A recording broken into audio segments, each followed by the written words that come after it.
you're well. I hope that you're having a really good week, and welcome to this week's core message. We are still in the middle of the series on the prayers of Jesus, and today we are on the cheery topic of praying with confidence while suffering. So, this is where we're going to get a little bit dark and a little bit grim in some places, but there's some good things in here and hopefully some helpful things for all of us. So bear with me and let's figure some of this stuff out together. Okay, so the prayer that we are focusing on today is found in the book of Mark, and it's in chapter 14, verses 31 to 36. Now, I think it'll help you if you go and read the whole chapter, because it's going to tell you some things about what happened just before this, and it's going to give you some context as to what's going on in the life of Jesus at this moment, and it'll help you understand why he prayed what he prayed. But just briefly, this is a prayer that Jesus says at a point when things are not looking particularly great for him, humanly speaking. At this moment, he's already been betrayed by one of his friends. He's already having a lot of opposition from all the religious leaders, and now he's praying just before he gets arrested. And whether you are a follower of Jesus or not, you may be familiar with what happens next. So after Jesus gets arrested, he then gets convicted and crucified, and also goes through, physical, emotional, spiritual suffering and pain. And things are really not looking particularly rosy right at this point. And in this moment, as he anticipates what's going to come next, he prays. And what Jesus says, first of all, is he tells his disciples that he's sad. He says, I'm filled with sorrow. I am going through this mental and emotional suffering and anguish right now, because he knows what's coming. He can see, exactly what's about to take place. And it's not nice. So he's suffering. And in somewhere else in the Bible, in the book of Hebrews, the writer there also tells us that while Jesus was praying this prayer, he was crying, that he wept with loud cries, and that he was pleading with God to move in this situation. And Jesus says to God in his prayer, if there's any other way, then make this go away. Any other way at all, that what is about to happen wouldn't need to happen, then, I would prefer that. I am not looking forward to experiencing this horrific suffering that is about to come. And obviously, because Jesus was human, he had feelings and emotions and felt the physical pain as well as the emotional pain, but also because he's God, there are other deeper things at play here. There are things here spiritually that we probably can't even fully comprehend. So the level of suffering that he's going through is probably up there as pretty much as bad as it's ever going to get. And in this moment, he's saying to God, he's pouring his heart out and saying, I am sad, and I'm feeling, troubled, and I am suffering, and please make this go away. And I think this is important for us, because when we think about prayer, we often think that we've got to know the right words to say, and that it has to be done in the right way, and that it has to be, perfectly formed and beautiful. And this is why when we end in these situations in our own lives where, things don't go the way that we anticipate, and our emotional life and our thought life doesn't look like we maybe would have chosen, and when we feel anger or sadness or confusion or fear, or when we're filled with thoughts or these emotions that we wouldn't have chosen, it's easy for us to feel like we're disqualified from prayer, like we can't talk to God about those things. And it's easy for us then to go, I'm just too angry to pray, or I'm too sad to pray, or this is too messy for me to bring to God, and we tend to run away from God. But what Jesus models here is an opportunity for us, instead of hiding and running away, to come to God and to trust him, and to trust his ability to deal with whatever it is that is going on inside of us, and to tell him about those things, because that's exactly what Jesus did. He chose to be honest with his Father and to trust him with all the different things that he was experiencing and feeling. Now, as we always do when we have these little moments together, we pray together, and we're talking about prayer, so of course we're going to pray. So we're going to take 5 minutes in a moment and we're going to pray. And because we've been talking about this, take this time to assess what's going on inside of you and to be honest with God about what's really going on. It's okay if it doesn't look pretty. It's okay if it isn't what you would have chosen, or if it's not what you would be like at your best. You can trust God enough to tell him exactly what it is that you're experiencing, what you're afraid of, what your thought life looks like, what your emotional life looks like. So we're going to take this opportunity to pray and to connect with God and to offer to him what's really going on in us. If you are with other people, you can choose to pray for each other and to share some of the things that are going on if you feel like that's appropriate and safe and helpful. And as always, we're going to count down the prayer for you, so you don't need to worry about going anywhere or pausing anything. You can just relax and watch as the screen turns into the countdown, and take 5 minutes just to be honest with God about how you are really doing. And then after that, we're going to come back and we're going to look at some ways that we can apply some of the things that we've heard.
that you've had a chance to pray about that stuff, and as you've had a chance to connect with God and to talk to Him about what's going on inside of you, we're going to go back to those verses and just see what Jesus teaches us about what we can do next.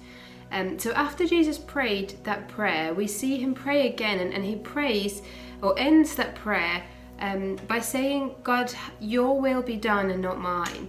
And what that shows is that He had total confidence in God's will and in His ways. And Jesus understood that even if His circumstances weren't going to change immediately, even if externally, He was still going to have to go through the things that He knew were going to come next, the pain and the suffering that was about to come. He knew that even then God was enough to sustain Him in that His Father was still good, that He hadn't left Him, that He was still with Him and for Him, and that ultimately Jesus choosing to go about this according to God's will and His ways was still going to bring about the best possible outcome overall, that it was still going to be better, it was still going to be the best possible way compared to anything that in our humanity we could have possibly come out with. And we know that Jesus' decision to do it God's way, to follow in obedience to the Father and to respond in His ways, it resulted in something that had eternal significance, and that we are the beneficiaries of those decisions that Jesus made to submit Himself to the will and the ways of the Father and the confidence that He had in His Father. And that's something that we can take on board as well. And this week, as and when you have the chance, make some time to pray again. Bring those things that you've just spoke to God about, the feelings or the thoughts or the situations or circumstances that you have been feeling afraid about or frustrated or disappointed or angry or sad about, whatever it is that's going on in you. And this time, shift your focus from what it is that you're feeling to asking God to speak to you about what His will and His ways could look like in that situation. We can choose to trust that even if our circumstances don't change immediately, and that choosing to respond and to conduct ourselves and to operate in God's will and His ways in whatever it is that's going on is still going to be the best possible thing that we could do, that it's better than anything that we could do as a reaction based on our own human desires or motives or kind of natural responses to things.